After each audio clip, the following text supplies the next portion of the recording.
Ito na naman ang Ate Tuesday ninyo. O, di ba matagal nyo na itong inaas sa akin na, Ate Tuesday, mag-vlog ka naman, mag-vlog. O, eto na, dahil ako ay kaladkaring tao at masunurin. Meron tayong magandang araw na ipapakita sa inyo ngayon mula simula hanggang dulo. Sana ay magstay kayo kasi ang ganda nung aming intensyon o layunin. At meron tayong special guest ngayong araw na ito, ang nag-iisang Chichay Reyes! Yes! Ay, mga Maymay! Ayan! Alas 8 ng umaga! Charas! Totoong alas 8 ng umaga, Box. O, maaga kaming nagsimula kasi nga marami kaming gagawin today dahil meron kaming pamaskong handog at parang humanitarian effort na gagawin. Oo. At bakit ko naisip si Chichay na unang guest? Alam mo, Bax, pinapanood kita sa Facebook. Isang random na araw, yung sinadjust lang siya sa FYP. Tapos kada ganyan. Bakla, kinain ko lahat ng buong content ng buong channel niya nung mula hanggang dulo. Hanggang yung ninanarrate ko na lahat ng ginagawa ko sa bahay, nahawa na ako sa kanya. Ganun kaganda yung content niya. Alas 4:30, nagpunta ako kila Ate Aileen para bumili ng Hokkaido. Pag-isa ko ng ginisa ng malalaang kamatis hanggang lumabas ang kaluluwa ay tanga. Okay, sabay-sabay tayo mga Maymay, Chichay, Taste Honest. Yeah, so kung di nyo pa siya pina-follow, eto, ayan siya, nandyan siya sa baba.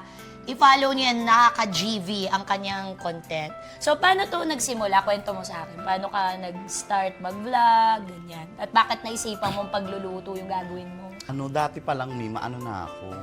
Ay, bakla pala siya. Kala ko babae! Ang laki ng boses. Hindi. Pag-girl na boses, pag-girl na Char lang, okay. Hindi dati, Mi, kasi ako, mahilig na talaga ako magluto kahit mga bagets-bagets pa. Tapos, pandemic, luto-luto, syempre hindi mo din naman madire-diretso kasi syempre may mga iba ka naman din ginagawa. Saka pandemic yun. Nomo-nomo, mga bakla. Pantanggal ng germs. Oo, kumbaga busy. Last 2020, netong 2023, feeling ko nawawala ako sa linya kasi feeling ko ang tanda ko na tapos napag-iiwanan ako. Parang isang araw hindi ako lumabas. Dami ko kasing naisip. Dami nangyayari, tapos sa'yo wala. Oo. Alam ko yan. Ilan taon ka na ba? Teka lang. 28. 28. Ang tawag doon, quarter life crisis. Parang iniisip mo yung direksyon ng buhay mo, diba? Tapos kino-compare mo sa mga kaedaran mo. O tapos, naisip mo? Di ka lumabas, nagmuni-muni. Tapos walang-wala ako. Pero gusto ko kasing may mangyari. Like sabi ko, dami ko na naiisip. Kaya sabi ko, okay, kailangan may gawin ako. Kailangan meron din akong eksena sa live. That night, alam mo yung sirong-siro ka.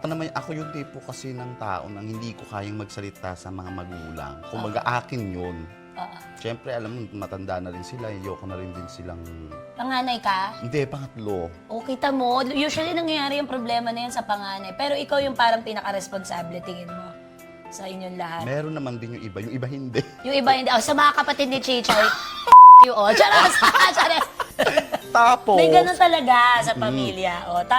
Tapos yung in that night, sabi ko, okay, naisip ko siya, sabi ko, magtinda kaya ako, tapos mag-vlog ako. Total, ever since, amats ko ang video. parang ting, nagka-light bulb moment ka, naisip mo. Tapos, mabilis siya kasi nung time na iniisip ko siya, sabi ko, Ginawa mo na kailangan agad. after one day, kailangan matapos tong 24 hours nang di sa iniisip ko na to, kailangan may mangyari na. Kaya dahil nga sirong-siro ako, lumapit ako dun sa kapatid ng tropa ko, parang tropa ko na rin siya. Okay. So, ayun, nanghiram ako ng puhunan, tapos nangako ako sa kanya na after 1 month, matatapos ko yun.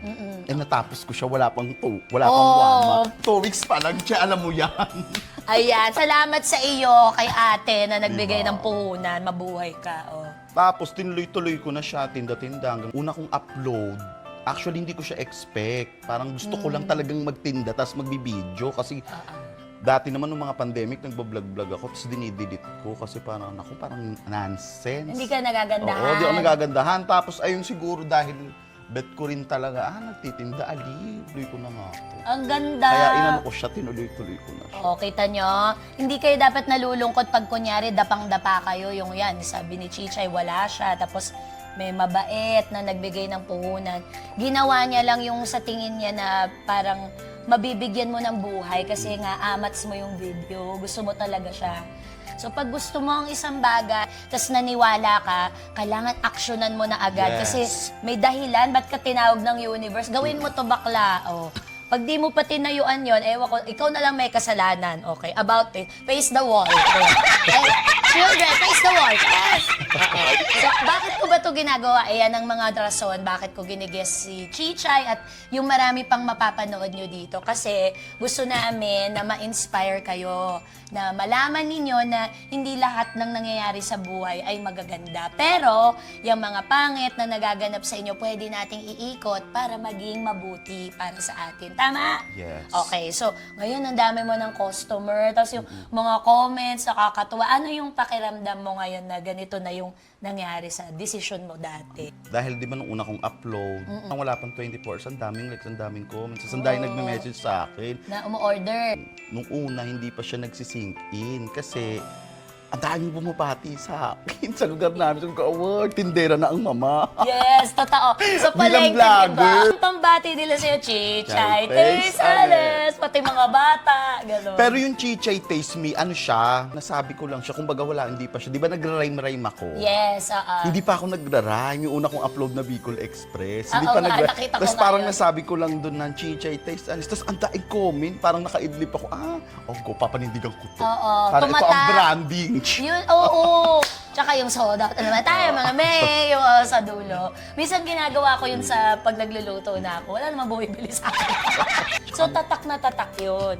O, anong pakiramdam? Nung una, para akong hindi ko alam kung ano magiging reaction ko, kung mahihiya ba ako. Parang syempre, nabigla ako. Hindi ko naman, ang plano ko kasi is magtinda, tsaka magkaroon ng ganap. Alam mo yung Oo. pa-busy-busy. Parang bonus na lang Oo. to. Tapos, bilang vlogger na ako. As a vlogger siya. O yung mga magsusponsor naman dyan, yung mga ginagamit. Mga kawakawali, tsari. Oo, pampakrema, yung mga kawakawali, mga sandok-sandok. Nako, bukas po ang aming mga tanggapan. Tanggapan, GMA, at ABS, ha? Ano to, puntahan niyo po ako, oo, or i-message niyo ako, oo, ako magdadala kay Chichay ng mga kailangan. Or diretso niyo na sa kanya. PM niyo siya sa kanyang page, sa kanyang Facebook page. Jenica. Halika, Jenica, Ay, ka naman magayla, dito, magayla ka. Jenica. Ay. Tignan niyo, napakabaling kinitan. O, diba? Talaga naman. Oh. Paya. Si Jenica, nakakatuwa kasi meron siya laging kumbaga parang may wingman, meron siyang Girl Friday. Ito si Jenica. Ikaw lagi ka sumasama kay Chichay. Pero minsan may hangover siya, kaya Oo minsan nga. nababanas ako. Good morning mga May. Alas 6 ng umaga, rarapan na kami ng bayan. Kasama ko nga pala si Jenica. Pak. Galing Harvard si Jenica kagabi. Kasama ko si Daddy. Ay, te. Alam mo, ni mo minsan din natulungan yung siya na lang mag-isa. Kaya din, yun din sa'yo.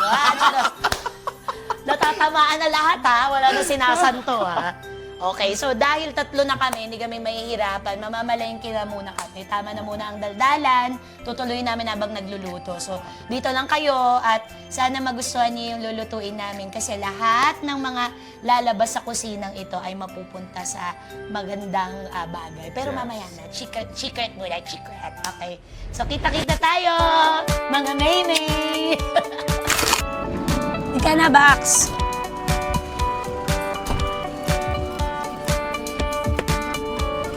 Mga May, papunta na kami ng palengke. Let's go! Mamimili tayo. May service, mayaman. Good morning! Welcome to Commonwealth Market. Ito si Kuya. Kuya, anong pangalan mo, Kuya?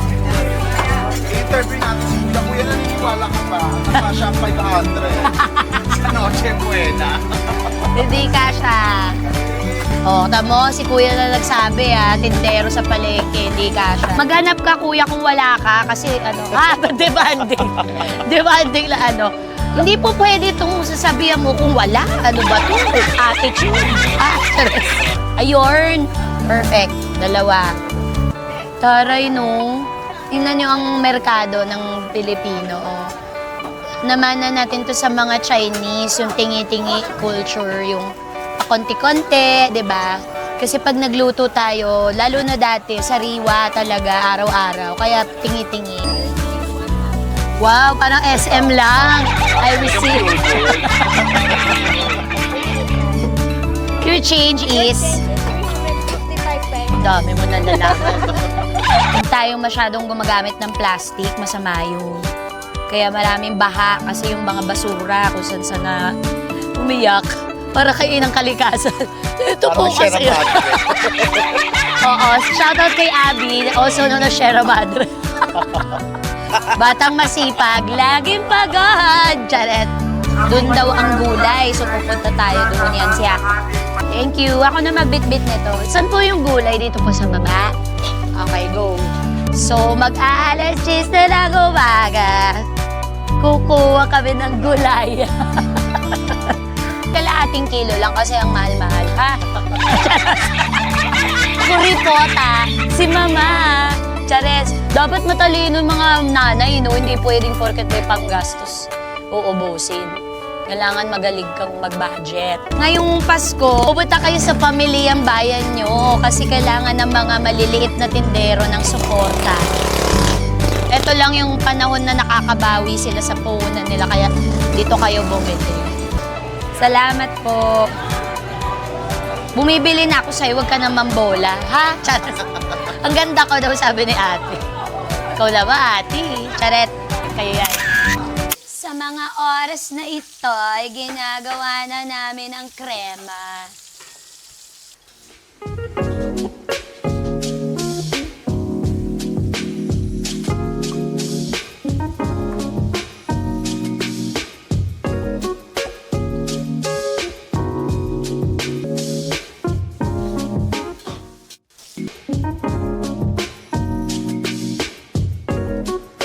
Pagka i-promote mo, pag magpapaluto kayo, tawagan nyo. Yan. Kunyari may party kayo, yan, ngayong Pasko, importante yan. Kung ayaw nyo mahagard, papuntahin nyo na lang si Chichay sa inyo. Parang chef on the go, ganon. Diba? Mula sa pinakapaganyan, may mga dahona. First time in hawa ko, wala tayong ganyan. Tanim ko yan. Kung gusto mo, parang pampalasa mo ng mga chicken. Rosemary para sa mga bata, antimicrobial. So, mga ubuhin ng mga bata, samahan mo yung mga gulay-gulay. Chichay tastes honest.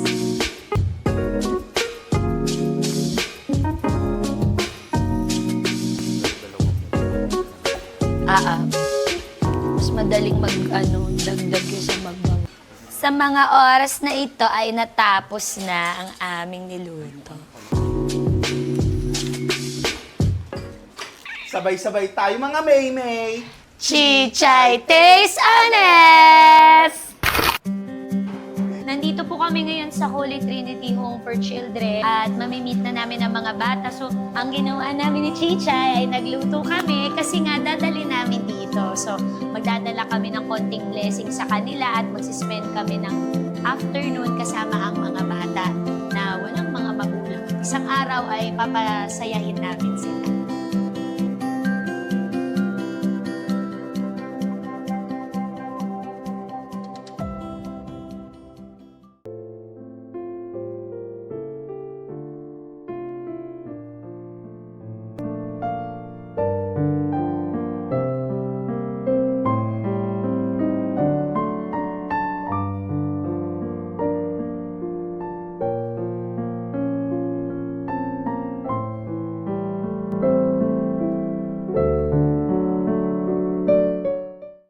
Kapitbahay nyo lang po ang Tita Tuesday nyo, nandyan lang ako. So, sister, pag may kailangan po kayo, pa-message lang po kay Ma'am Juby. Yes, tatakbo po kami, nandyan lang po kami sa may kanto. Una, maraming salamat sa inyo kasi naabala namin ang hapon nyo pero pinatuloy nyo kami dito, di ba? Oh, sabi na sa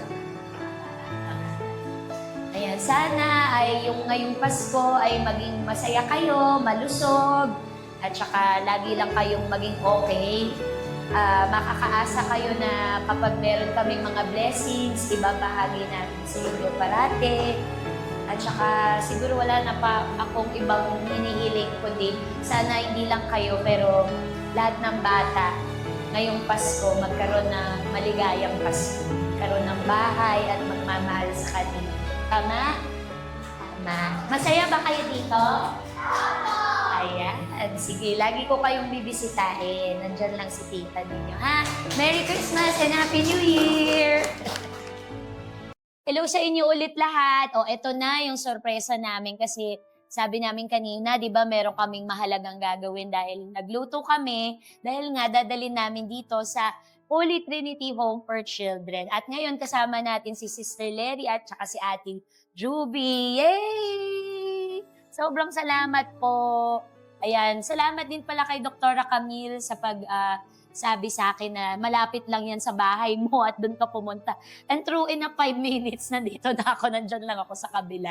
Ayan, so kailan po nabuo yung Holy Trinity Home for Children?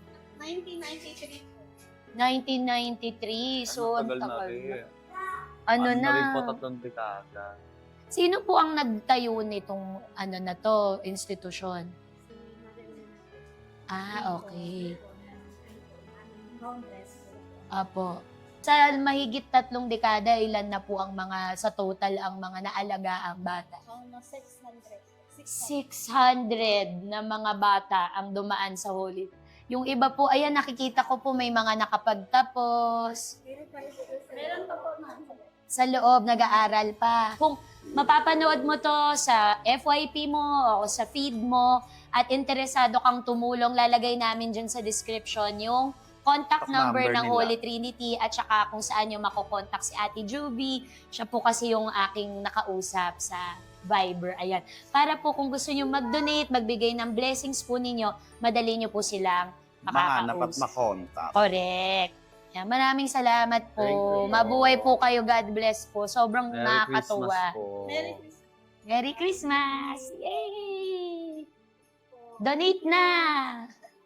So mga Echosera, tapos na naman ang isang episode natin. Sana ay naaliw po kayo sa isang makabuluhang pamaskong handog natin dito sa channel ko. At maraming salamat po dito sa mga taga Holy Trinity Home for Children. Sana po ay tumagal pa po ang institusyon na ito. At marami pa po sana kayong mga batang matulungan. At sa iyo, Mars! Yes, May. Thank you so much. First time namin na magsama sa isang vlog. Pero sabi ko, gawin natin na may meaning. Yes. No? Hindi At lang makabuluhan. makabuluhan, hindi lang basta luto-luto, kulit-kulitan. Gusto namin yung dahil magpapasko na ay may puso ang ating episode.